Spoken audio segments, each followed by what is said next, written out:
there and welcome back to Newfound Dreamer. Today we're going to talk about how to make a successful to-do list that will help you stay organized and get stuff done.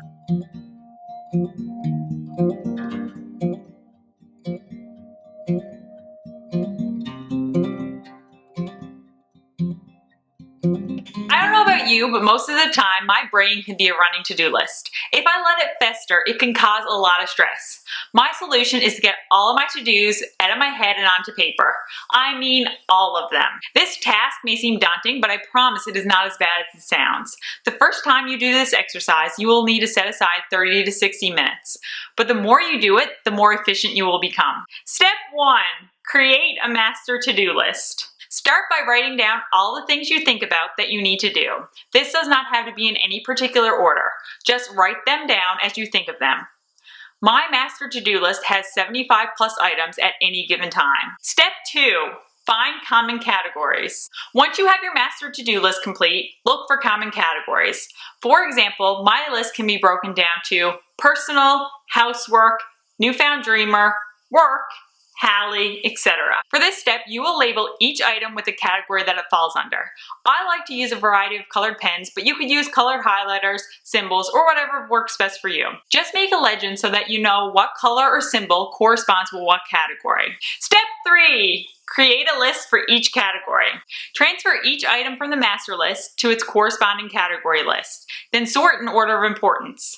I usually write my master list in a notebook, but I like to use Google Docs or a Word doc for this step. Step 4, delegate. Look at each list. Is there anything that you can delegate?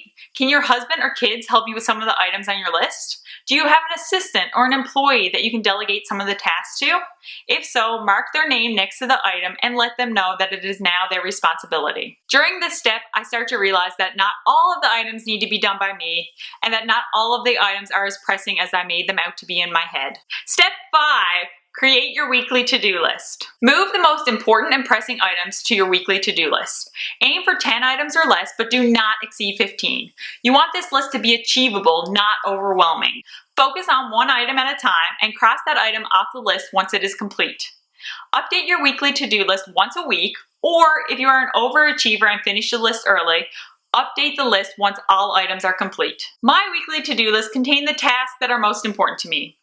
They are usually the items that are critical to achieving my goals. Instead of stressing me out, it keeps me motivated. I like to do this exercise every month or two. However, I am constantly adding to my list when something comes up.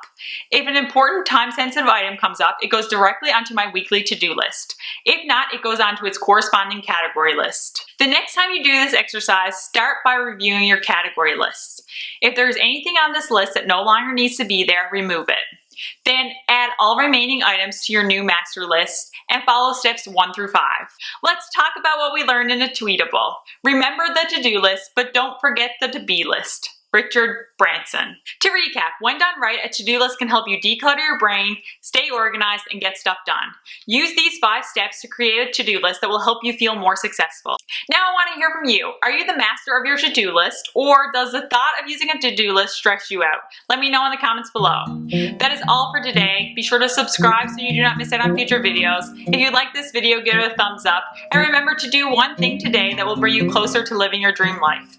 Thank you so much for watching, and I will see you in my next video. Bye!